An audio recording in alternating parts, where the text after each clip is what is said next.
Hey, Ballard Church, thanks for jumping in this Sunday, or really whenever you're watching. We're continuing our series, It's Time. And if this is your first time jumping in with us, you might be thinking, I'm not continuing anything. The good news is that you can catch up right here. You can catch up on demand on any of our past messages, but today's going to kind of stand on its own legs as well. In fact, we're ending our series, It's Time, and moving on to a new series next week. But the whole heart, the whole gist behind the series, It's Time, has been a reminder for all of us. Hopefully it's been a reminder for you the same way it's been a reminder for me that over this past season, we'll call it a season because it's loose, 2020 kind of bled into 2021, which is bleeding into however long from here, with just strange changes to our routines, to our schedules, to our priorities. Everything is kind of shifting and moving. And what I've noticed as I talk to people and even as I look introspectively into my own life is that for many of us, our faith, just something has happened along the way, that our faith has either become not a priority or our faith has just changed and morphed. Maybe we just haven't had the attention and focus as everything else in the world that is worthy causes and absolutely necessary of attention has been vying for our focus, that our faith, well, it's kind of evaporated. For many of us, we just feel like we're living life a little bit on empty. So it's time is maybe just to serve as a reminder for all of us that it's time to maybe take another look at our faith. It's time to be reminded what faith can do in our lives. It's time to maybe move forward. I was thinking about it this way, that for me, I thought about it like a green light. Remember when you're sitting at a red light and you're just kind of backed up in traffic and the light finally turns green, the person in front of you doesn't notice that the light turns green. What do you do? What do you do in that moment? You give them a little bit of a grace period. For me, it's about a half a second. And you notice, you can look down, their head's down, they're definitely on their phone.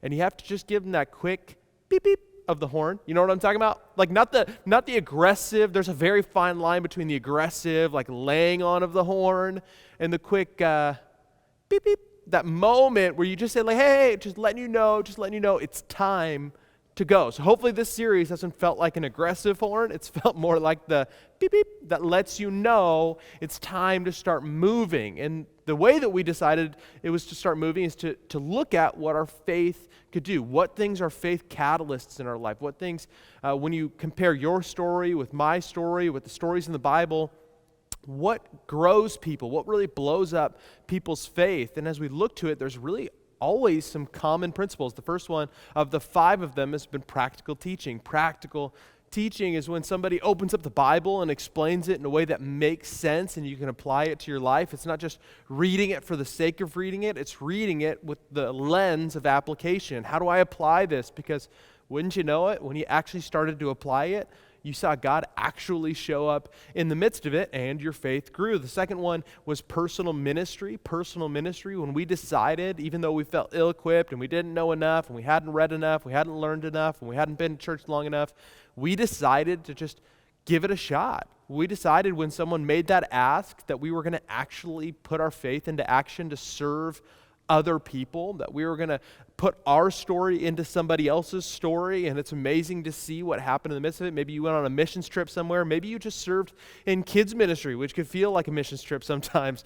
And even though you didn't feel prepared, you did it. And it was amazing to see what God did to your faith in the midst of it. And the third one was this, private disciplines in a world where many of us have negotiated away some of our disciplines for the sake of catching up on Ted Lasso. It's amazing to see what happens when we prioritize disciplines, when we stay on top of them. And I get it, you're busy and I'm busy and we don't have enough time in our day, but when we prioritize our faith disciplines, it's amazing to see how God begins to grow, well, our faith. And the next one that we went through last week was pivotal circumstances.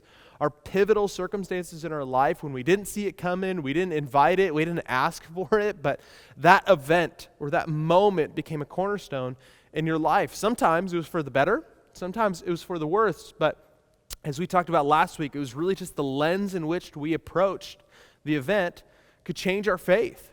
For many people, the event that might derail yours has, for some reason, become the thing that flourished their faith. And if you're wondering how that process works, well, it takes a while to explain, so you got to check out last week's message, but we know that pivotal circumstances can blow up and grow up our faith. It can create a faith that's in spite of or questionable to the world around us, but to us, we know that God was working in the midst of it. And this fifth one, man, I love this fifth one. This fifth one, for me, has played a huge role in my own story, in my own faith, and how I got to the place where I'm at today. And man, this fifth one is probably the one that I'm most passionate about and excited about. I saved dessert for last. And the fifth one is providential relationships. Providential relationships. The relationships you didn't see coming, you didn't know that they would change your life in the way that they did, but if you look at your story, it's the moment that you met her. It's the moment that you met him. It's the moment that that relationship started to form. It's the moment that that family member, that parent, that boss, maybe it's the moment that neighbor moved in next door and they seemed so friendly and they seemed so nice, and then you found out that they were Christians and you thought to yourself, oh my gosh, this could be troubling. And they were audacious enough to invite you to church.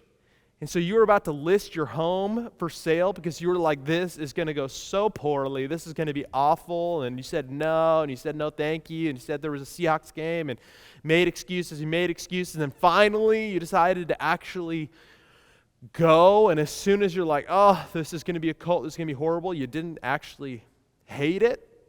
And before you know it, you started going. And then all of a sudden there was that weekend you went and they didn't go. And you were like, man, do I actually buy into this? And these providential relationships start to come forth in our life. These people that ended up as mentors or teachers or instructors or friends, whatever it may be, coworkers, that they just ended up being a huge factor in who you became, and they changed your faith. For me, my faith story is riddled with people like this. They're just all over the place. I have so many that it's hard to understand where exactly they all come together and where they've all played their part, but we've all experienced this. We all know that there's people who've shaped our life.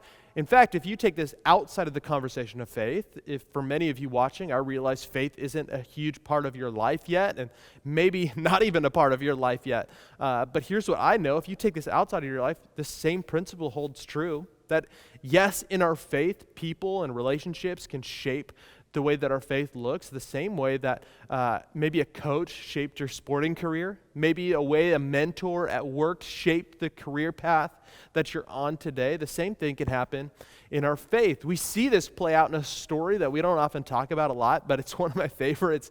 It's a story of Jesus as he's beginning to gather his disciples, and some of the interaction looked very similar in a lot of them. In the beginning of his ministry, he'd walk up to people and he would simply say to them, follow me, follow me. And it's the same challenge he gives us today that we've talked about in prior weeks, is not to believe in him, but actually follow him with our life. And so he'd walk up to people, he'd say, follow me. And for some, this looked very personal. And as he began to get traction, there was a large crowd of people following him. And he would walk to somebody and say, follow me. And this is kind of the story that we get today as he walked up to a guy named Philip. The next day, Jesus decided to leave for Galilee, and finding Philip, he said to him, well, follow me. Would you follow me? And this is an honor. I mean, this is a privilege, especially in this time, to have a rabbi like Jesus say, would you follow me? I mean, people would drop everything, and they did drop everything. And what happens next is so interesting. A lot of the other disciples obviously left everything behind and began to follow Jesus, but Philip gives a response that we don't usually see, a response that was so culturally non-normative then and would be the same now. Philip looks at Jesus and says, oh, so honored. That's awesome. Give me a second. Don't move. Don't leave. I'm going to run and do something really quick. Don't move. Don't leave. I'm going to follow you, but just give me 1 second. I think the equivalent would be like for those of you that work at Amazon, if you were to get a call from an unknown number and you were like, finally I'll take a bold step and I'll answer it. And the person on the other line says, hey, would you hold? This is the office of Jeff Bezos. And you answer the phone call and it's Jeff on the other side. He said, hey, I just wanted to catch up and chat about your career path. And you were to say, hold on, I have another call coming in. Give me a second. Hold on. Just let me put you on hold, Jeff, just for a moment. I'll get back to you. I promise you I want to take this call, but let me call you back. Is this a good number to call you on? Yeah, this is a good number. Okay, let me call you back in a second. You hang up.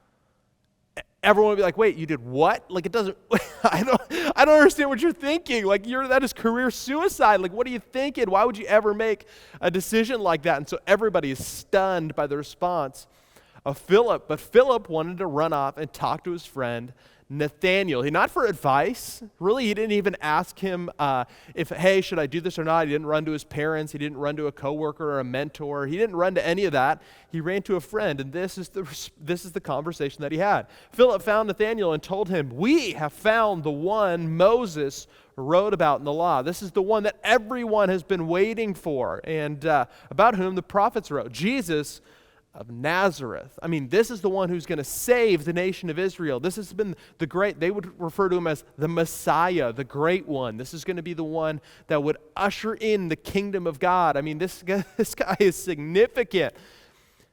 And he says, we finally found him. His name's Jesus, and he's from Nazareth, and he's the son of Joseph. I mean, this is a big moment. He's excited. He's waiting for the response from Nathaniel to get excited too. I mean, this is like that friend that came to you when GameStop was big and said, this is our moment. And he's so excited and he's elated. And Nathaniel's response, this is so great.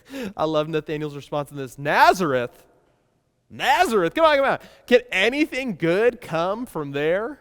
Like, come on, Nazareth, he was right. It was a backwater town. It was a small, out in the middle of nowhere town. I can't even think of an equivalent today, but I mean, it was just a middle of nowhere town that no one's ever heard of, that played no consequence in the world. So they're thinking, man, Nazareth, what good is going to come from Nazareth? I don't understand. It doesn't make any sense to me. And if you were like me, or rather if Philip was like me or like you, I bet the response would be, sure, okay, sorry, I barked up the wrong tree. You're right. You go on with your life. I'm just going to go follow this Jesus guy. You're right. What good can come to Nazareth? Nathaniel, I don't want to offend you. I don't want to push too hard. I don't want to insert myself in your business. That seems like I'm picking up, it's not even subtle signals at this point. Like, you're pretty against the idea of following Jesus, and so I'm just going to take a step back. I'm going to do me, you do you. That's great. And on the inside, when we walked away, we'd think to ourselves, fine, you made your choice. And you know what? One day you can go ahead and live your insignificant life. One day I'm going to be in the Bible, and you're not. So in your face. And this decision, when you hear about Jesus and you see the things that he does, and word begins to spread about the miracles and the life change and the kingdom of God and all these things, when you hear about this one day, this is going to be the biggest regret of your life. This is going to be like the moment you look back on and said, man, I should have followed Jesus and I should have invested in Amazon. Like, those are the moments that you look back, you're just going to go, dang it, I should have known better. But Philip is a better person than me, and this was his response. I think this is such a great response we can learn from. Come and see, said Philip. Right, I'm not going to change your mind. I'm not going to try and debate whether Nazareth is actually a significant place or not. I'm not going to actually address a lot of the concerns that you're talking about in a way that we just start arguing with each other. He just says, why don't you come and see? And Nathaniel, I mean, begrudgingly, probably upset, probably cussing, probably muttering his own little things along the way, followed Philip, met Jesus. Jesus did what Jesus does, and just somehow got Nathaniel's attention. Nathaniel and Philip both start following Jesus, and you got to imagine there's moments. The Bible doesn't really talk about these, but I just let my mind wander to this place. Could you imagine the moments later on with Nathaniel and Philip are following Jesus and miracles start happening? When Jesus raises people from the dead, when Jesus heals the sick, when crowds begin to gather in these huge, unbelievable numbers, when he begins to shape the future of an entire region, there has to be moments along the way where Nathaniel leans over to Philip and says, man, I'm so glad you invited me. I'm so glad you paused the conversation and thought of me along the way. He looked to Philip and said, you have played such a pivotal, almost providential role in my life. And we didn't know it in the moment. We didn't understand the full capacity of it, but you thought of me.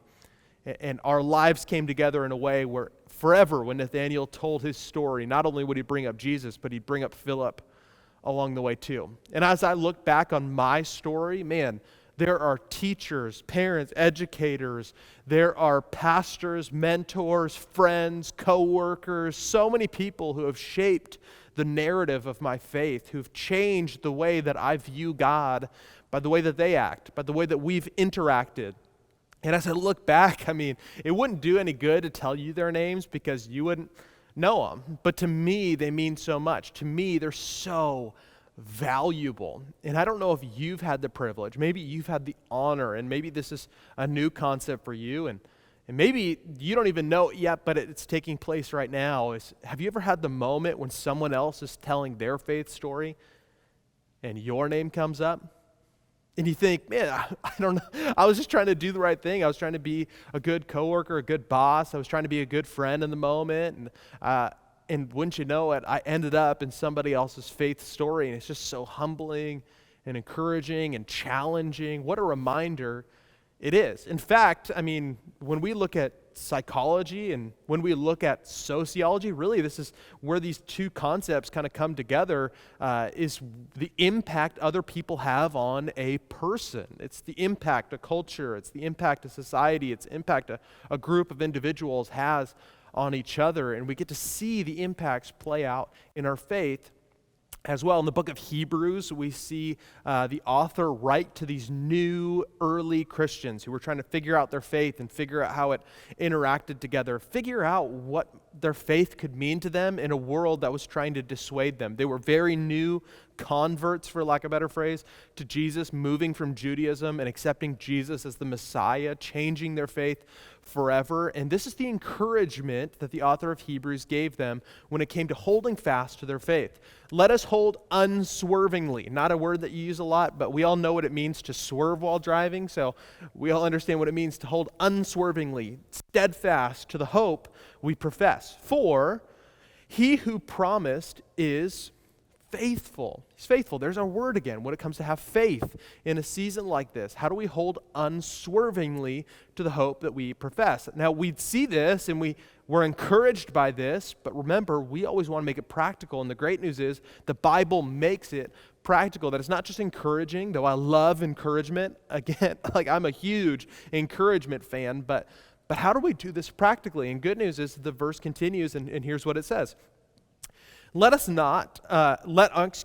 consider how we may spur one another on towards love and good deeds. Okay, how are we going to hold unswervingly to our faith? Well, it has to do with each other. Let's consider how I might encourage you, how I might challenge you, how I might support you in your endeavor to follow Jesus with love and good deeds. Now, this next part, I don't know how many people sent me this during COVID. This is a great one. Not giving up on meeting together, as some are in the habit of doing, but encouraging one another. Really quick, before I move on, this is like my own personal tidbit. So many people would send me the verse, like, let us not give up meeting together, as some are in the habit of doing. And there's usually a political agenda tied to it. And I don't know what side you are on. Actually, I got it from both sides, which was like super exciting because we paused our services during COVID. And let me just tell you, I love meeting together in person. If you're curious which one I enjoy more, speaking to a camera or speaking to people, I'll just tell you, I like speaking to people. We are invested in having in-person services. We still have our building, and we own way more chairs than you do. So we are invested in having in-person services. We just knew it was the wise thing to do to pause our services for a moment. It didn't mean that we stopped meeting together. We still kept our Zoom groups going. We still kept all these things. So for all of you that love this verse, let's spur each other on to love and good deeds, but encouraging one another. Isn't it amazing to see that there's this tension between being together and what our interactions actually look like that determine whether or not you're going to play a providential role in someone's life? Because unfortunately, you know it to be true, some people have played a providential role for the worse in your life. A role that, man, you wish they didn't play. A role and a word and some things that they spoke over you that you wish never would have happened. And as you look back, you think, man, where was God's providence in allowing that person to be in my life for as long as they were? And the tipping point, I guess, at least to the author of Hebrews, of whether or not a providential relationship will be for the good or for the bad, will grow our faith or shrink it.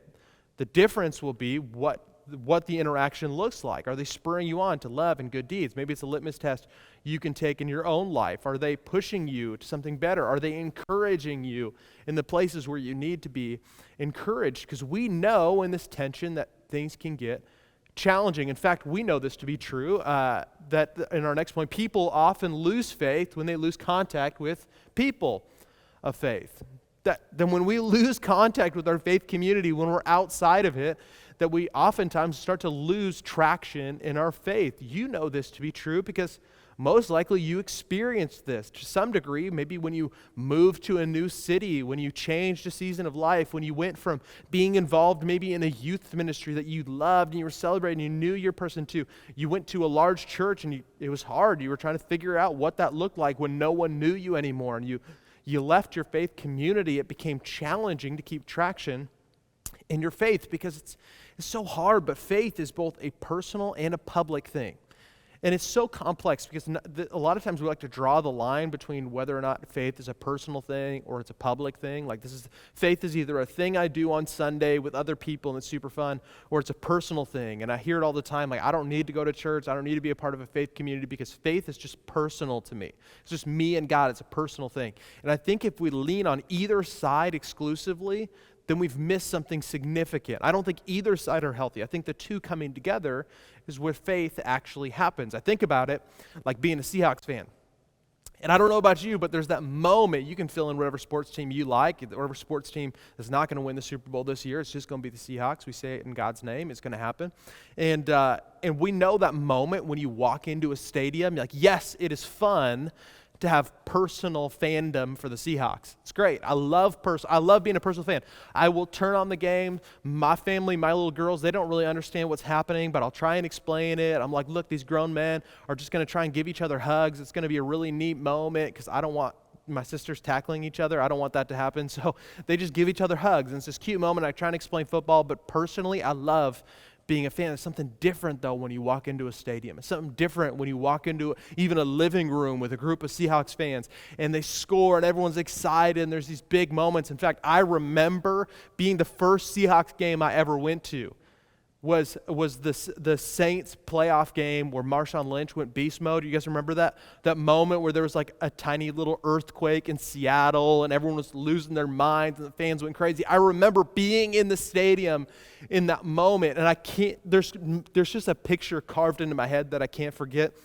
A few rows in front of us, and off to the right, we were sitting on the aisle, and on the other side of the aisle, a few rows in front of us, was this older gentleman who had a cane, and he was standing up. It was the end of the game. Everyone's excited. He's standing up with his cane. He's ready, and everyone's losing their mind as Marshawn Lynch parades into the end zone. And I remember this old gentleman takes up his cane, and he just starts waving it in the air, and he's so pumped. Everyone's hugging each other, and it was just like, it would almost be like a freeze frame at the end of an 80s movie. Like just this man with this cane up in the air celebrating. And I just can remember that. It was just an opportunity for the people around us to be fueled by each other's fandom. It was just incredible to see. And I know that might sound silly and it might be a loose analogy or illustration, but for all of us, haven't we experienced that in our faith?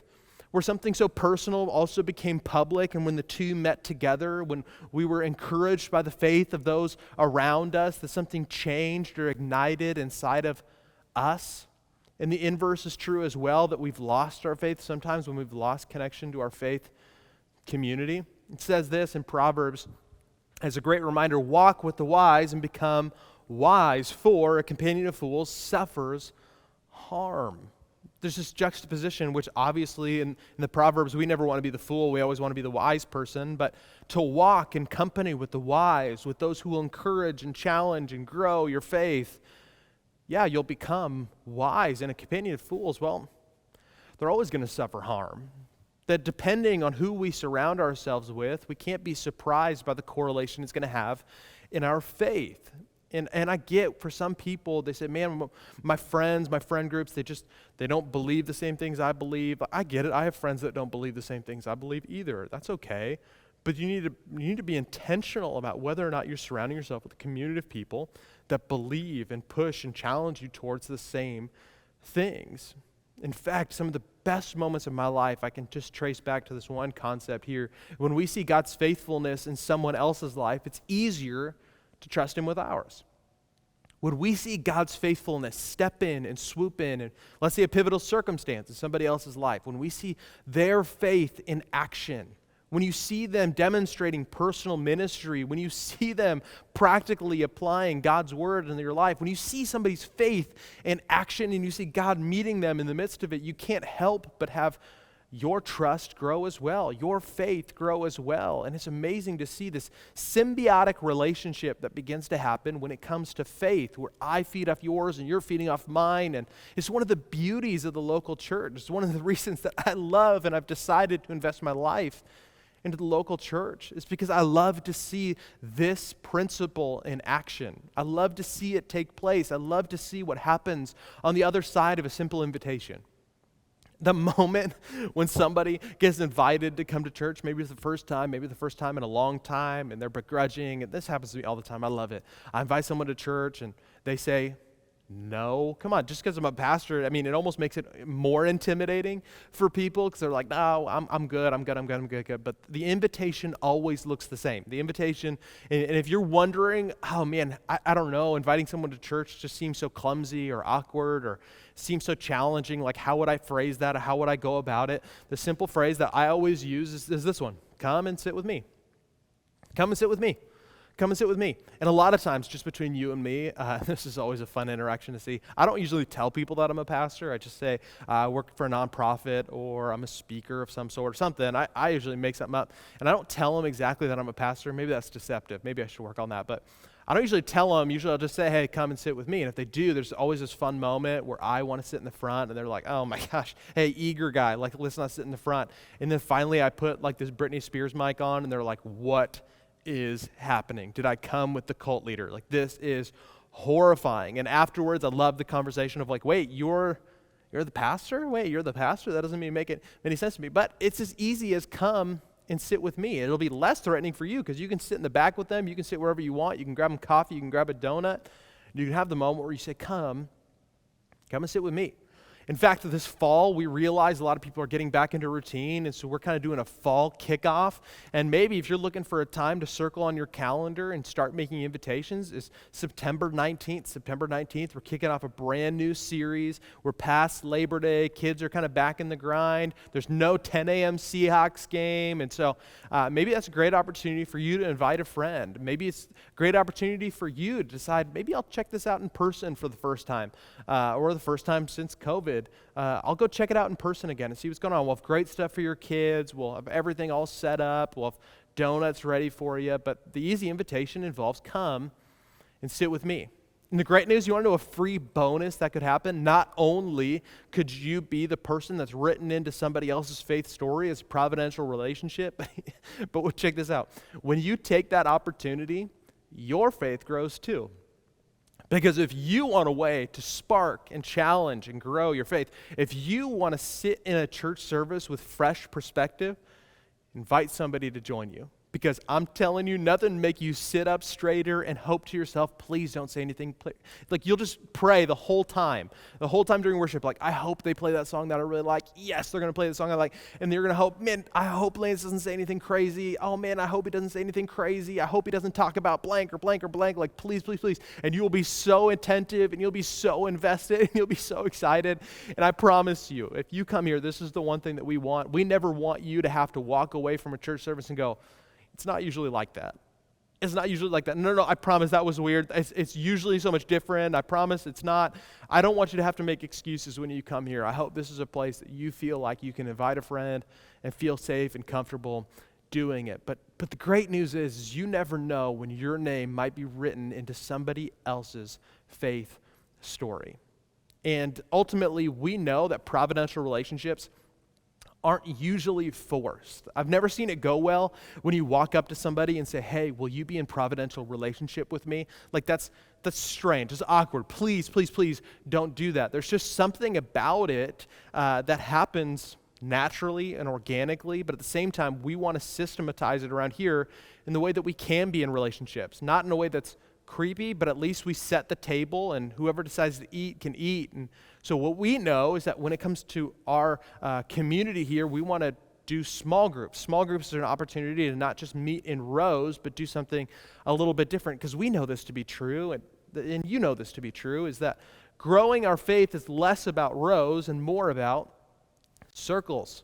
It's more about circles, less about rows, and this is coming from a guy who loves rows. I am very invested in rows. I love when people gather together and sit in rows. I am a big fan of that. Trust me, I know that. But here's what I know. If our faith ends at attending a service, then we're missing something so significant in our faith. There's something so much bigger than that God intended, not just to sit in rows, but to get in circles, to get in community, to make life applicable and practical, to be able to speak honestly and transparently about the things that are happening in your life.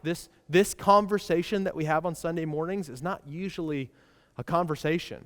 It's me talking and you listening. It's not really a conversation, but when we get into small groups, it's an opportunity for conversation to happen around our faith. It's an opportunity to grow these pivotal relationships that could change everything.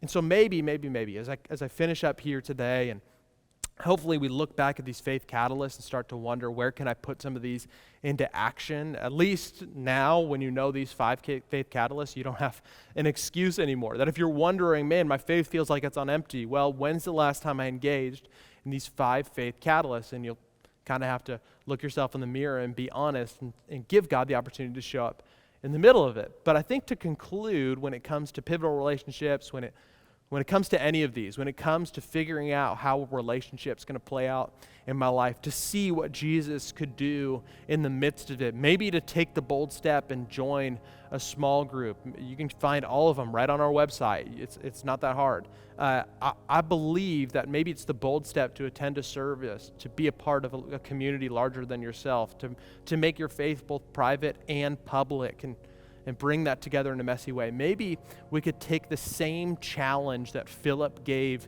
to Nathanael, not to debate every single nuance of the argument, not to figure out another way that divides us, but to simply make the observation, why don't you come and see? Why don't you just come and see?